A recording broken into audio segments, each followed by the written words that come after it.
Welcome to Live Daf, your online Daf Yomi Shiur. Shalom Aleichem and welcome back to today's Daf Yomi, which is Eruvin Daf Yud Gimel, on the bottom of Yud Beis Amud Beis.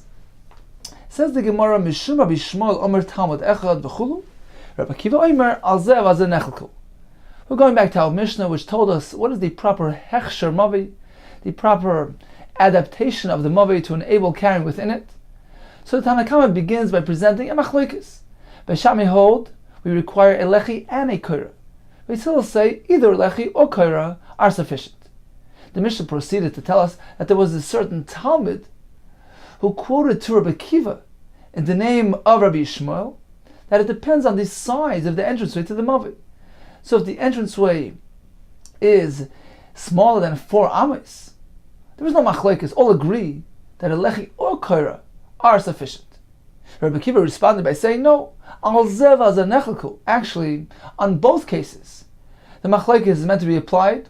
So in all cases, Ishami require elechi and koira, and Mesil either one or the other. So we don't differentiate based on the size of the mavi, which actually concurs with the Tanna Kama, the way he presented the machlokes, without any differentiation regarding size of the mavi. Says the Gemara, if so, Rabbi Akiva is merely reflecting the Shita of the Tanna Kama. What is he coming to add? Ask the Gemara, Rabbi Akiva, Hainu Tanna Kama. He's mirroring Tanna Kama, who also maintains that the machlokes between Neshama and Mesil pertains to all situations. Says the Gemara, there's something here that is a point of contention. What is between them, between Rabbi Akiva and Tanna Kama? The following case. The Rav Achli, the halacha that Rav Achli taught us, some say it was Rav Yechiel, which was regarding that very narrow mavi, less than 4 tefachim, which is less than a Shiur Pesach. So Rav Achli taught us that there's no need to even have a lechi or koira there, due to the fact that it's so small, it's not even a shear of a doorway. So this halacha is the point of disagreement between Rav Akiva and the Tanna Kama. There needs to be something that they're disagreeing about. So one will agree with Rav Achli and maintain that such a small mavi doesn't need any tikkun, and the other shita will disagree. Now, it's not clear. There's no conclusion here on who says what. It's either the Tanna Kama or Rabbi Akiva saying one way or the other, but they're certainly having a disagreement regarding this halach. Continues the Gemara. Tani will learn in the Brayso. Amar Rabbi Akiva. Lo Amar Rabbi Shmuel davar zeh. So he expressed his displeasure at what this certain Talmud was quoting in the name of Rabbi Shmuel, that when it's a small size mavi, there's no machlokes between Sham and Mesil. Rabbi Akiva says it can't be. Rabbi Shmuel never said this. I know Rabbi Shmuel as a chacham, wise man. It can't be that he would differentiate based on the size of the mavi. Ella oisi Talmud amud avazeh. It was actually the Talmud himself who composed this halacha. Halacha kaisa Talmud, and actually the halacha follows the opinion of this Talmud. This seems to be an inherent kasha here. Hagufa kasha, it's inherently a contradiction. First you begin by saying, apparently it's incorrect, and then you praise him. Amris lo yamar b'shmuel davar zeh. First you begin by saying, it's so inaccurate, it can't be. Shmuel even said this. Almost less say, apparently the halacha does not follow this position. And then you conclude by saying, halacha kaisa Talmud, halacha follows the position of this Talmud. Says the Gemara, actually, he disagreed with the Talmud. But why did he conclude in a favorable manner? The only reason why Rabbi Akiva concluded in that manner was to create a good impression, so that the others will be motivated to learn and to delve into learning, to expound. To go ahead and to be mechaded, sharpen them, to inspire them to learn. Let's see Rashi, 9 lines from the top. The only reason why he said that, to sharpen them, to motivate them, that they should apply themselves properly to Torah. They should develop pilpul, they should expound in Torah. That's why he praised this Talmud in their presence, despite the fact that he didn't really agree with what he said, but he wanted to motivate the other Talmidim. Look at the success of a Talmud who expounds, who invests, you should do likewise. Continues the Gemara. Rav Nachman bar Yitzchak Amar, he actually says that Rishmal didn't actually say halacha to Talmud. He merely said nirin itma. It appears. Itma means this is how we learned, meaning we learned that Rabbi Shmuel only said nirin. It appears that the halacha follows what this Talmud says, meaning he seems to be saying something good. So it was merely a praise. He didn't actually say that halacha follows the shita, but he was praising him to inspire the other Talmidim. Look at what you can achieve if you invest properly in Torah. Continues the Gemara. Amar b'Shmuel Levi. So getting back to this Talmud who learned something from Rishmal and related to Rabbi Kiva. So who was this Talmud? Amar b'Shmuel Levi called Makam Shata Moitze. Whenever you find this description, Mishum Talmud Mishum Rabbi Shmuel, Amar Talmud Echad. So this Talmud quoted something from Rabbi Shmuel Lefnei Rabbi Kiva. Who was this person? Who was this Talmud? Einai Ela Rab Meir. Apparently this was none other than Rab Meir. Sheshimesh es Rabbi Shmuel es Rabbi Kiva. He learned Torah by both, by Rabbi Shmuel and by Rabbi Kiva. So it makes sense that he would quote something from Rabbi Shmuel in front of Rabbi Kiva, who was the next stop after Rabbi Shmuel. The Sanhedrin learned in the Brayso. Omer Rab Meir. Kshayisi. There's a gersa loy Torah. When I was learning Torah, Eitz Rabbi Shmuel. So Rab Meir was a scribe. He was a sefer. So during that point in my life, Hayisi matil kankantam l'seichadoy, I would insert this ingredient called kankantam, which prevents the writing, the ink from getting erased. I would actually add it l'seichadoy into my ink. V'lo davar, and Rabbi Shmuel didn't object to me adding this ingredient. But later on, Kshabasi Eitz Rabbi Kiva, when I came before Rabbi Kiva to learn Torah, Asra alai, he objected. He didn't let me put the kankantam. Says the Gemara. So we see from here that he began first by Rabbi Shmuel and then proceeded to learn by Rabbi Kiva. And when it comes to the kankantam issue, Rabbi Shmuel was okay with it. Rabbi Kiva objected. Says more, is this the proper version of events? We find that it was actually in the reverse.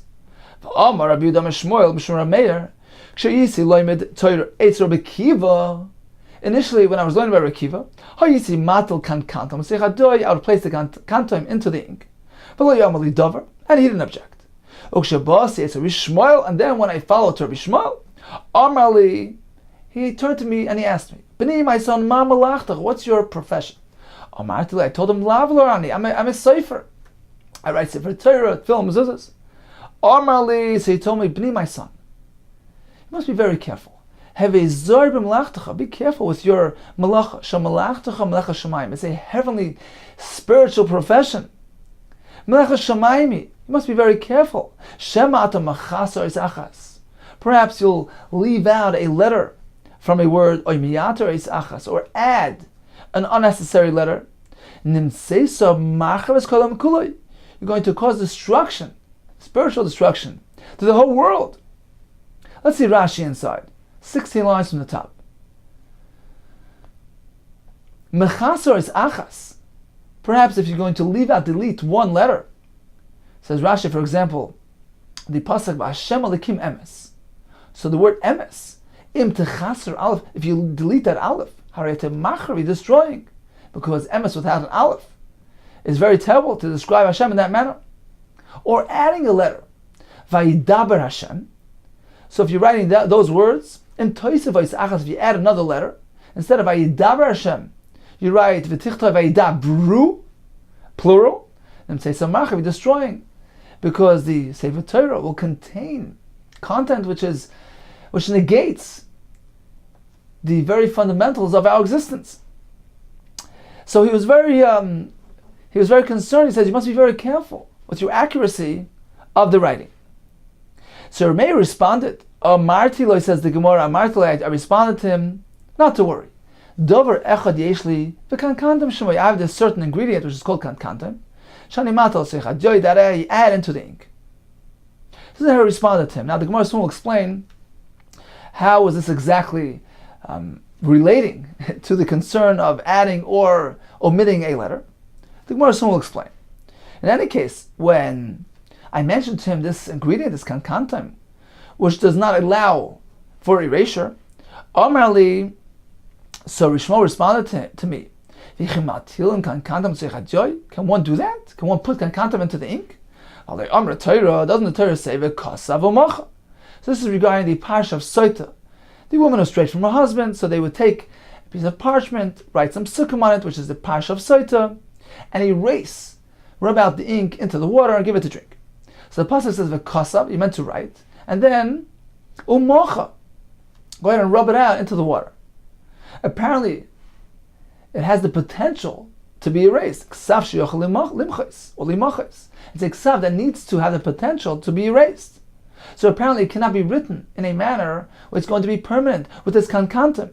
And Tosfos explains. Apparently, he held that just as Parshas Soita is meant to be written in this manner where it can be erased, likewise, the entire Torah is meant to be written in this manner. Either it was Exer Shava or it's a Din D'Rabbanan. In any case, he objected to my using kankantim. Okay, let's go back and analyze the discussion here. So Rishmo told me, be very careful with the accuracy of your writing, because the whole world depends on it.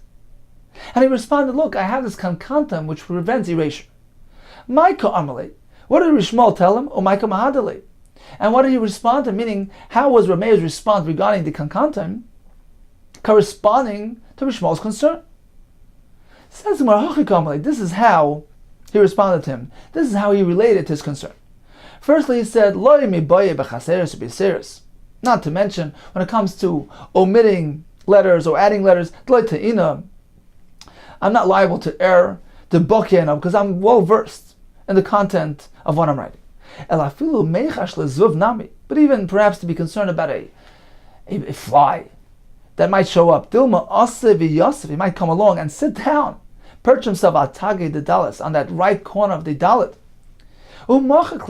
and cause it to get erased, and turn it into a reish, which can have grave consequences. Rashi in Soita says, for instance, in the pasuk Shema Yisrael, Hashem Elokeinu Hashem Echad, right, the one Hashem, he might turn that dalit into a reish, Hashem Acher. So that's very terrible. Is that a concern? So regarding that, he responded, look, I addressed that as well. Davar echad yesh lev kankantam shemoy. I have this ingredient of kankantam shani matal echad yoy, which I place into the ink, which will prevent the erasing from taking place and the fly from wreaking havoc. So two concerns, and he addressed them both. Okay, at any rate, let's go back to the two narrations of events here, of the versions of events. We have number one up on top, the Brisa, where Meir first came to Rabbi Yishmael, and then proceeded to Rabbi Kiva. However, in the second version of events, the narration seems to take on a different sequence. First, he was by Rabbi Kiva, and then Rabbi Shmuel. That's number one problem, a historical problem here. Number two, there seems to be another contradiction, a halachic contradiction, because initially, the Gemara tells us that Rameir related that when he was by Rabbi Kiva, when he was by Rabbi Shmuel, actually, and he told him about the kankantam, he didn't object. But then when he proceeded to Rabbi Kiva, he objected. So was Rabbi Shmuel who was okay with it, Rabbi Kiva who was against it. In the second version of events, it was just the opposite. Rabbi tells us that when he was by Rabbi Kiva, he was okay with it. Rabbi Shmuel was the one who objected to the kankantam. So we have two kashas here. Kasha shimush hashimush. Number one, regarding the sequence of events. Who was he mishamish first? Where did he learn first? Was it Rabbi Kiva or was it Rabbi Shmuel? Number two, kasha asra asra. Who was the one who prohibited the kankantam? Was it Rabbi Kiva or was it Rabbi Shmuel? Says Bishlam shimush hashimush like kasha. That first kasha regarding the sequence of events, that can be explained easily. Mikara asal kamed Rabbi Kiva. Because initially, he approached Rabbi Kiva to learn from him, but he was just too deep. He couldn't relate to it. Since he couldn't relate to his depth, so he proceeded to learn by Rabbi Shmuel. He became a Gemara, and he learned the Gemara, meaning the Mishnayos. He had all the facts clear and straight. And now he was ready to proceed to the next level, to go to Rabbi Kiva and delve into the depths of Torah. V'hada asal kamei Rabbi Akiva v'sava svara, and he learned the svara, the proper understanding and the depth of Torah. So both are true. Initially, he was Rabbi Akiva, proceeded to Rabbi Shmuel, and then back to Rabbi Akiva. So that answers that question. Ela asra kasha, but the other question regarding who was the one who said kankanta was asr, that seems to be difficult. Kasha, indeed, we leave it with difficulty. At this point in the Gemara, they didn't have any approach to resolve this kasha. At any rate, we have one shita. It was either Rabbi Akiva or Rabbi Shmuel who did not allow using kankantim for the entire Torah. Continues the Gemara. Tanya Rabbi Yudah Aimer. Rabbi Meir Haya Aimer. So Rabbi Yudah is quoting Rabbi Meir. La koil matilim kankantim. Let's say chadjai. Regarding any form of writing, Sefer Torah, Tefillah, mezuzahs, one may use diyai with the kankantim. Chutz in Parshas Soita, except when he's writing the portion of Soita, those psukim, even if it's in the Sefer Torah itself, he should make sure that he leaves out the kankantim, so he writes it in a manner where it can be erased. Continues the Gemara. Rabbi Yaakov quoted Rabbi Meir a bit different. You can use kankantim in your ink when writing anything except Parsha Soita Sheba Migdash, except when you're writing the Parsha Soita, which is being used in the Beis Hamikdash to feed the Soita. But apparently, he's not concerned with the Parsha Soita, which is within the Sefer Torah itself. My Benayu, what is the halachic difference here between these two approaches, between Rabbi Huda's quote of Rabbi Meir and Rabbi Yaakov's quote of Rabbi Meir? Rabbi Yirmiyah, very simple. The question here is, can one use the psukim that are already written in the Sefer Torah? So it wasn't written for the sake of the Isha, but it was contained within your standard typical Sefer Torah. Can that be used? Can you erase that for the sake of the Sefer? So Rabbi Yehuda holds, yes you can. Therefore he says, you must make sure to write the psukim in the Sefer Torah properly in a manner where they can be erased. Whereas Rabbi Yaakov holds, you cannot use the Sefer Torah for this purpose. Therefore he's not concerned about using kankantim throughout the entire Sefer Torah. The only exclusion is the Parsha Soita Sheba Migdash, the actual Parsha which is written for the sake of the Soita. Continues the Gemara. V'hani Tanai, Kani Tanai. These Tanaim seem to be compatible with another Machlekes Tanaim which seem to be having the same Machlekes, whether or not one may use the Sefer Torah itself for the Soita. The Sani, as we learned, Ein Megillasa Kshera Lahashkas Soita Acheres. So they went ahead and they wrote a Megillah, this parchment, with the psukim, with a certain woman in mind.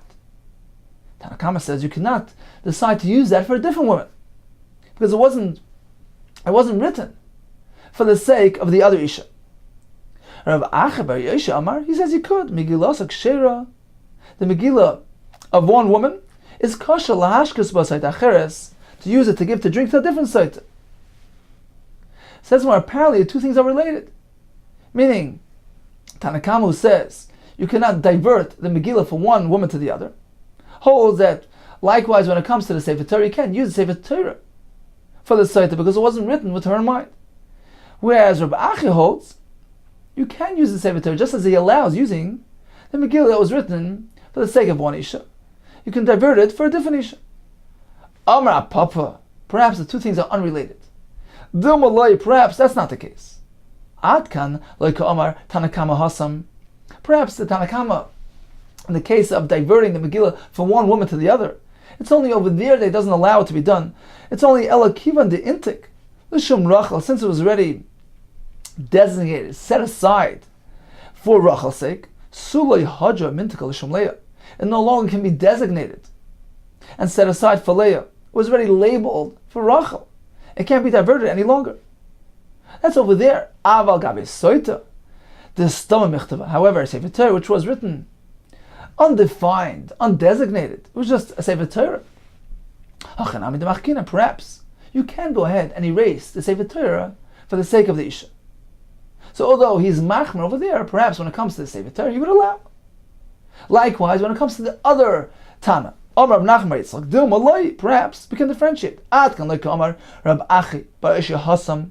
It's only over there that Rab Achi bar Isha allows to divert the Megillah from one woman to the other. Ella, it's only because the ichtav miyas l'shem soita ba'olam, because it was written, at any rate, for the sake of a soita. So it was designated to be fed to a soita. Therefore, if she doesn't need it, give it to the other isha. However, Torah which was written for the sake of learning, for a different purpose, different function, perhaps you cannot use the Sefer Torah to give to the Seit. So we have two machlekes. One is, can you use Sefer Torah or not? Another machlekes, whether you can use the Megillah, which was designated for one Isha, can it be diverted to a different Isha? The Gemara concludes that these two machlekes are unrelated. Continues the Gemara. Rabbi Isha tells us, Rabbi Achabar Isha tells us, that although the Megillah was written for this Saita, you can use it for the other Saita. Says the Gemara, lastly, Rabbi Achabar Isha, does he not hold of the halacha, the snan that we find in the following Mishnah? Kosav gate legaris ishtay. A person wrote a gate to divorce his wife. V'nilach had a change of heart. Umatzah ben Ira, and a fellow resident, a landsman, met him. He says, perfect, you saved me time and effort. Can I use your get? Matzah ben Ira v'amar, he said, Shemcha kishmi, your name is exactly like mine, v'shem ishtecha kishem ishti, our wives have the same name, I'd like to use your get. Pasal l'garishvay. He cannot use that get. Why? Because the Torah says, v'kosav lo sefer krisis. You meant to write it with the Isha in mind. You can't use the get that was written for the sake of another woman. The same thing here, says the Gemara. The pasuk says, "V'asala." He's meant to make it for her sake. Apparently, you have to have the right woman in mind. You can't go ahead and use the parsha that was written for a different isha. Says Marachi Hashta, how can you compare it? Hasam over there by get v'kasav l'ksiv. The pasuk says, write it for her sake. But inan ksiv l'shma, we require that it be written with her in mind. Hacha, by the site over here, v'asalaksiv. Torah merely says, do it, make it, produce it for her. B'in asi l'shma. We require that it be done for her sake. Asiyo de da mechikahi. How do you do it for her sake? It's the mechika, it's the erasing into the water. Torah is not referring to the writing. So although it was written for the sake of somebody else, as long as you're erasing it, you're scrubbing it, rubbing it into the water, for the sake of this isha, you have fulfilled the tzibur, the instruction of v'asala. Continues the Gemara. Amar Rab Acha bar Chanina. Goloi v'yodua. It is revealed and known l'fnei mi she'amar v'hoya olam, before Hashem created the world. She'ein b'doyesh Ramei kamoisei. In the generation of Ramei, there was nobody like him in his clarity and depth in learning. If so, why didn't the halacha always conclude like his opinion, his position? The reason is not for lack of intellectual ability, just the opposite. His colleagues couldn't properly conclude based on his reasoning and his eloquent presentation. They couldn't conclude whether his final opinion is meant to be followed, as Rashi will explain. But just a second. So the Gemara says the problem was Shaya Omer al Tametar, because he would present a reason for something which was really tummy. He would explain why it could be tar, meaning he would always explain the position of perhaps even his opponent. Meaning he would go ahead and encompass all the variables and all the positions and all the opinions. He had the ability, he would go ahead and take something which was tummy and explain why it should be tar. And you explain it. Al tar tummy. On something which was really tar, he would say, look, it could be tummy. Explain it. So the word goes as follows. Al tummy tar, on something which was tummy, he would say it's tar. And have the ability, go ahead and present it eloquently. Al tar tummy. Likewise, something which was really tar, he would say, you know what, it's tummy. And present the reason for that. Let's see Rashi inside, 3 lines from the top. Al sayv date, lo yachlu lahaven. His colleagues didn't have the ability to conclude be'eze dvar nechonim, be'eze ein dvar nechonim. In which position that he presented is he correct, and which words of his are not correct, meaning when he deliberated through a topic, he would present all facets, all angles so eloquently. So although he himself certainly concluded in accordance with one opinion, he had a position, he had halacha, but the ones that went along with him through this experience, they were presented already with all the various positions and opinions from all angles, with such eloquence and clarity. They didn't have the ability to decide any longer and to conclude that the way he concluded is the right and correct way, because he had already presented the opposing view with such eloquence. Says Rashi, Shayanoisen das miyushav hagan, he would present such a proper and clear presentation, al ein halacha k'halacha, something which is not really the halacha, with such eloquence and clarity, like something which is really meant to be the halacha. So therefore, they couldn't follow his conclusions. Continues the Gemara. Tana we learned, Lo Rabbi Shmoi. His true name from birth wasn't actually Rabbi, Ela Rabbi Nerai Shmoi. V'loma Nika Shmoi Rabbi. Why was he called Rabbi? Shehu Meir Einei Chacham Balacha. Because he would enlighten the eyes of Chachamim in matters of halacha by presenting them with this clarity and depth, which would enlighten their perspective. Continues the Gemara. There was another Tana whose name was Rabbi Nerai. There as well, that wasn't his real name. V'loi Rabbi Nerai Shemoi. That wasn't his true name. Ela Rabbi Nechemi Shemoi. His real name was Rabbi Nechemi. V'amala, some say it was Rabbi Arach Shemoi. If so, v'loma Nika Shemoi Nehoirai. For a similar reason. Shemanhir Einei Chacham Balacha. Nehoirai, like manhir, enlightened. He would enlighten the eyes of the Chachamim in matters of halacha by adding clarity and depth. So Reb Meir is a lashon of Meir, and the Rai is a lashon of Manhir. Continues the Gemara. Omar Rebbe, Haide mechadadna mechavroi. You know why I'm sharper than my friends? The chaziti l'Rabmeir machari, because I viewed Reb Meir from behind. So when Rebbe was young and he learned Torah by Reb Meir, he wasn't old enough to have the privilege of sitting in front of him. He was positioned behind him, and he would view him from behind. And that was enough to add to his sharpness and mental capabilities. If I would have been zoicha to actually sit before him, to see his face, I would have been even more sharper. Your eyes should view your teacher, as Marsha says, it adds to your learning experience. These gestures and the facial expressions of the Rebbe add a lot, contribute a lot to the learning experience. So one is meant to actually view and see his Rebbe. Continues the Gemara. Amar Ravo Rav Yechon. Talmud Hoyler Rameir. B'Sumchas Shmoi. There was a certain Talmud that Rameir had. His name was Sumchas, that actually seemed to carry on Rameir's approach to learning. I'll call davar or davar shel tuma. In any matter of tuma, any halacha, he would say, Arboim mishmoina tamet tuma. He would present 48 reasons for it being tamet. I'll call davar or davar shel tahara. Likewise, anything which was tahara, he would give 48 reasons for that. Arboim mishmoina tamet tahara.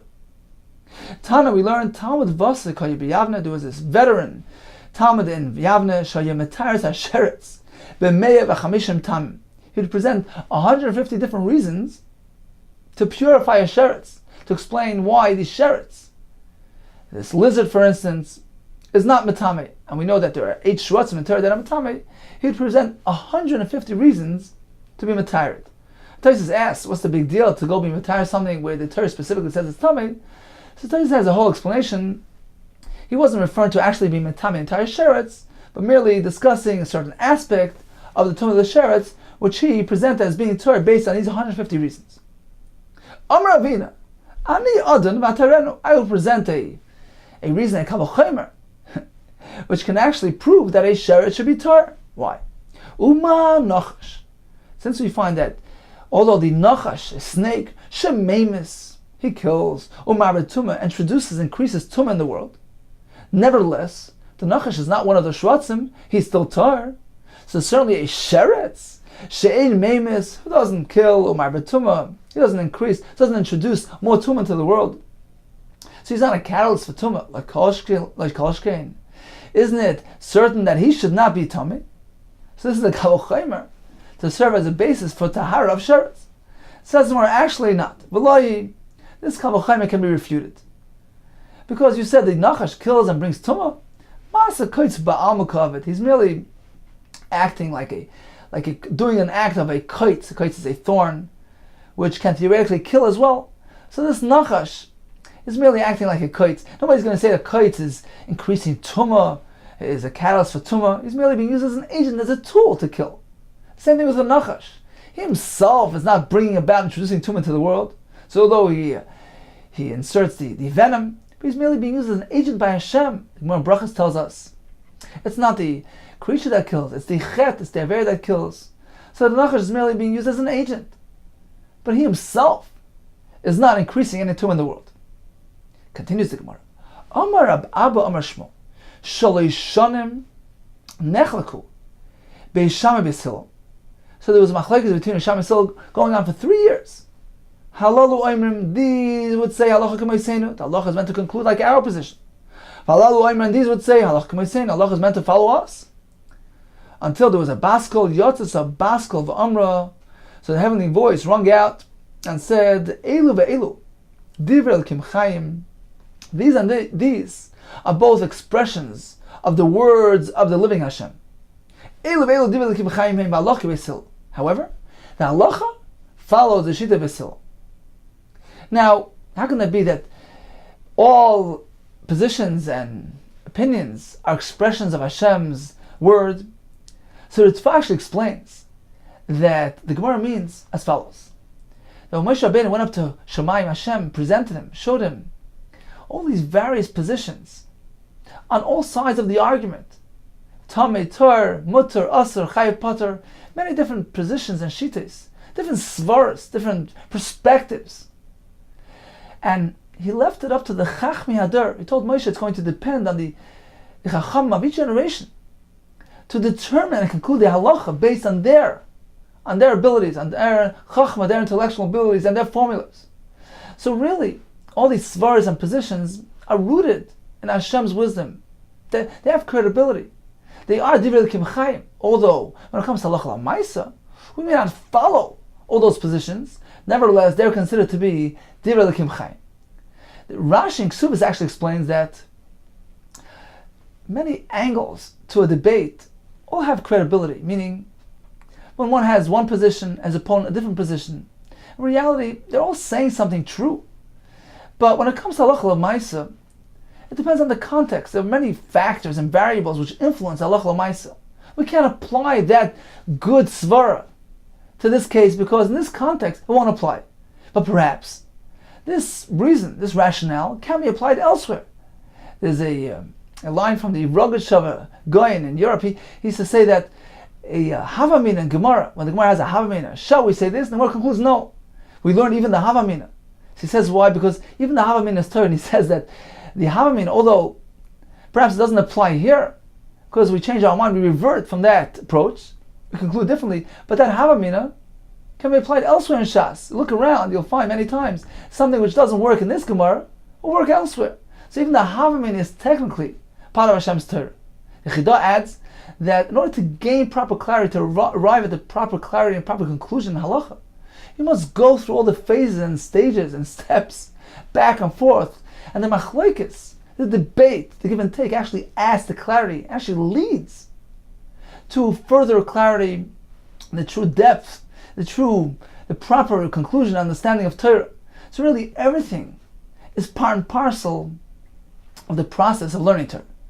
So in any case, getting back to the Baskel, which said, Eilu be'eilu divrei Elokim Chaim, b'halacha v'silo, ask the Gemara, but 1 second, if both Beisham and Besil's words are divrei Elokim Chaim, why was Besil zoiche that the halacha follows their positions? V'chim ma'achar, she'eilu be'eilu divrei Elokim Chaim, if that's the case, v'pnei ma zochu, Besil, likbaya halacha k'moisam. Why was Besil zoiche that the halacha follows their positions?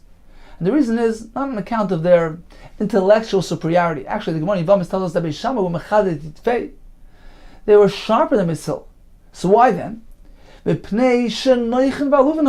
they were pleasant and tolerant and humble. So their midas, their character traits were more developed and superior, and that's why they were zeich. So they were noichem v'aluvin. V'shein the vrei v'shamai. When they would have a debate with Beishamai, they would actually present Beishamai's opinion as well. They would relate to the words of Beishamai. They would say, look, we know this is what you're saying, but this is the reason why we can't agree with you. So it wasn't a personal dispute, chas v'shalom. They accorded great personal honor and respect to Beis Shammai. They actually related to their position. They repeated their position of Beis Shammai and explained why they differ. So that's what it means. V'shonin divrei Beis Shammai. They would state their own opinion, and also they would make mention of the words of Beis Shammai and explain why they differ. Not only that, elo shemagdimin divrei Beis Shammai. When they would have their narrative, they would actually precede Beis Shammai's words to their words.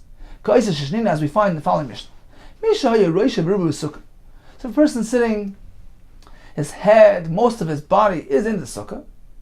So he's mostly in a sukkah, but his table is outside. His table is in the covered roof in the home. Can one eat in that manner? Beis Shammai personally say it's no good. There's a concern he might actually turn around to his table and eat in the house. Beis Hillel machshirim, they say it's okay. There's no such a concern.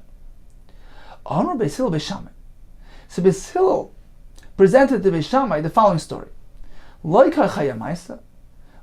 this the narrative of the following story? And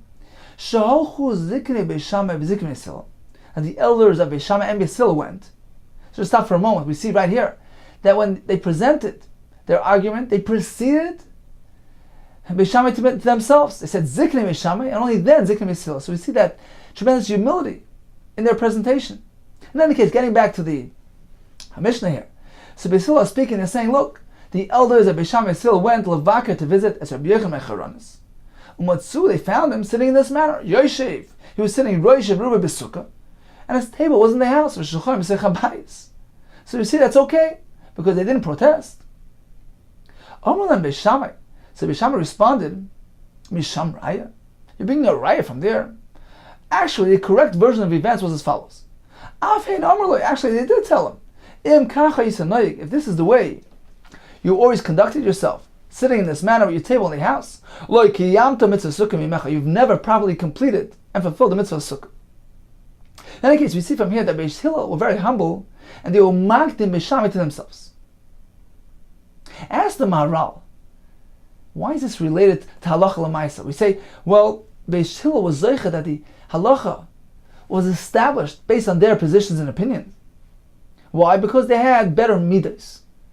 What's the connection between superior midas to Torah, to the halacha, which seems to be dependent on intellectual abilities? Says the Maharal, very simple. Because when a person is worked through, he's humble, he's shafel, he's noyach, he's olav, he has positive character traits, then inside in his position, his arguments, there's nothing personal. It's merely for the pursuit of the true understanding of the Torah. There's no personal agenda, personal desire swaying his opinion. It's merely just the pursuit of clarity, for the sake of clarity, for the sake of the Chachmas Hashem. So this indeed ensures, good midas ensure, that a person will indeed arrive at the proper clarity and proper conclusion. And that's why, indeed, the halacha followed Beis Hillel's position. So this all teaches you the fact that Beis Hillel was zeicha due to the fact that they were mashpal self, they conduct themselves humbly. This teaches us mashpal atzmai, one who lowers himself. HaKadosh Baruch Hu Magbi Hashem will lift him up. And conversely, a person lifts himself, HaKadosh Baruch Hu Mashpil Hashem will lower him, bring him down. And if a person pursues honor and high stature, what happens? Gdula barachas mimenu, Gdula evades him. But a person who runs away from Gdula machzeres achrav, Gdula runs after him, and eventually he will be accorded honor. A person seeks to push the hour, the hour will push him away. It means it's like a person who's pursuing success and wealth and sees, it's not going. He's not being successful in his endeavor.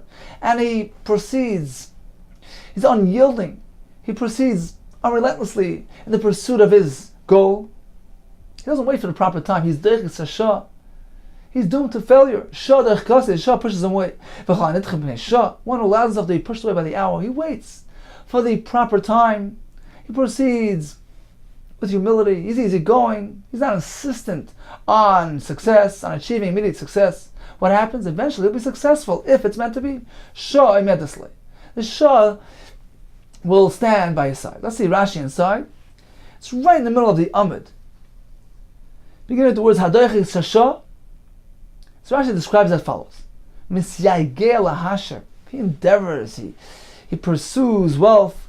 Misyageya lahasher l'sgadol. He works hard to attain greatness and wealth. He sees he's not being successful. Va'aval b'kein. He doesn't give up. He traveled at far distances. Machans asmoy l'gvoyes. And puts himself into these big commitments and positions here, and he really goes all out to achieve success. The Gemara tells us that's not the proper way. But if he allows things to proceed naturally, after some time, a shah of hatzlacha will stand by his side if it is meant to be. Continues the Gemara. Tana Rabbanon, for 2.5 years, there was this machlekes between Sham and Sil as follows. These would say, Beshama would say, things are meant to be the way they're meant to be. It would be better for a person if he was not created. It would be better uncreated rather than created. A person is full of deficiencies and inconsistencies. He doesn't achieve perfection. It's not the way it's meant to be. He would be better off uncreated. That was the Shita Beishamai. Despite the fact that he's incomplete and deficient, it's better for the person that he was created. That's better than if he would have been left uncreated. So although a person doesn't really achieve perfection, he does what he can do. It's the effort that counts. So whatever he does is okay. Better that he was created. Nimnu v'gamru. They took count and they concluded, like Beishamai. It would be better for a person if he was left uncreated. However, now that he was actually created, make the best of it. One is meant to examine his deeds, see if there's something wrong to do tshuva. But some say, one is meant to weigh the effect, the consequences of his actions. Let's take a look at Rashi, which is 24 lines from the bottom. So meant to examine what he did, the things that he already did. Take a look. If he finds some averis, do vidoy v'yashav, and he should do tshuva. If weigh his deeds, that's referred to the future. If a person is presented with a mitzvah, and it involves effort and difficulty, a person is meant to apply a mental scale. You should see what's the loss that's involved, and put it against the tremendous reward that will be coming him as a result of the mitzvah. And he shouldn't neglect doing the mitzvah due to the hefsin involved. Because he's going to experience great reward as a result. That's worth it. Same thing regarding Avera. If a person is presented with an esayin, a pitfall of an Avera, he should stop and think for a second. Apply that mental scale. He should see, look, what is the momentary pleasure that I'm going to experience in the moment, and apply that negative seda in contrast to the tremendous loss due to the einish, the grave consequence which will result from this aver. So that's the two approaches. Yifashesh Maisa is referring to the past, and Yemashmesh is referring to the future. Since the Shalom actually says that one is referring to averas, Yifashesh, take a look and see if there's anything wrong and get rid of it. Do tshuva. Yemashmesh is referring to the positive deeds. So he compares it to a merchant who sells material. Yemashmesh means feel the material, see if it has high quality. So a person is meant to take a look at his mitzvahs, at his learning, at his davening, and be mashmish, feel it through and through, see what it's made of, what is the nature of one's mitzvahs. Is he really being meticulous about the performance of mitzvahs? Are they high quality production? So the point of a mashmish is to increase and to improve the observance of one's mitzvahs. Okay, time for a brief chazara of today's daf. We began discussing the halacha of the mavoi, where there was a certain Talmud who says, well, it depends how large the mavoi is. We have a machlekes, Rishamai require lechav v'kaira, but still say one or the other. So this Talmud quoted Rabbi Shmuel saying, well, if it's a small mavoi, all agree lechav v'kaira is not needed. One or the other is enough. And Rabbi Akiva negated that opinion. The Gemara proceeded to tell us that the Talmud was actually a mayor, who began with Rabbi Akiva, proceeded to Rabbi Shmuel to learn the Mishnayos, to get everything clear, and then was ready for the next level of depth, of Rabbi Akiva's depth, and very, very involved learning. So then he proceeded to Rabbi Akiva and learned from him. We discussed the idea of putting kankantim into the joy, which prevents it from getting erased. There was one sheet that says you can't apply this type of joy to the entire Torah. We had another sheet which says you cannot apply it in a case where you actually need to erase it for the Saita, whether it's the parsha of the Torah, whether it's a specific parsha which was written for this specific issue. The Gemara told us about two disputes. There's a machlekes regarding using the parsha of Saita written in the Sefer Torah to feed a Saita. There's another machlekes regarding a Megillah which was already written with one isha in mind, can that be diverted and used for a different isha.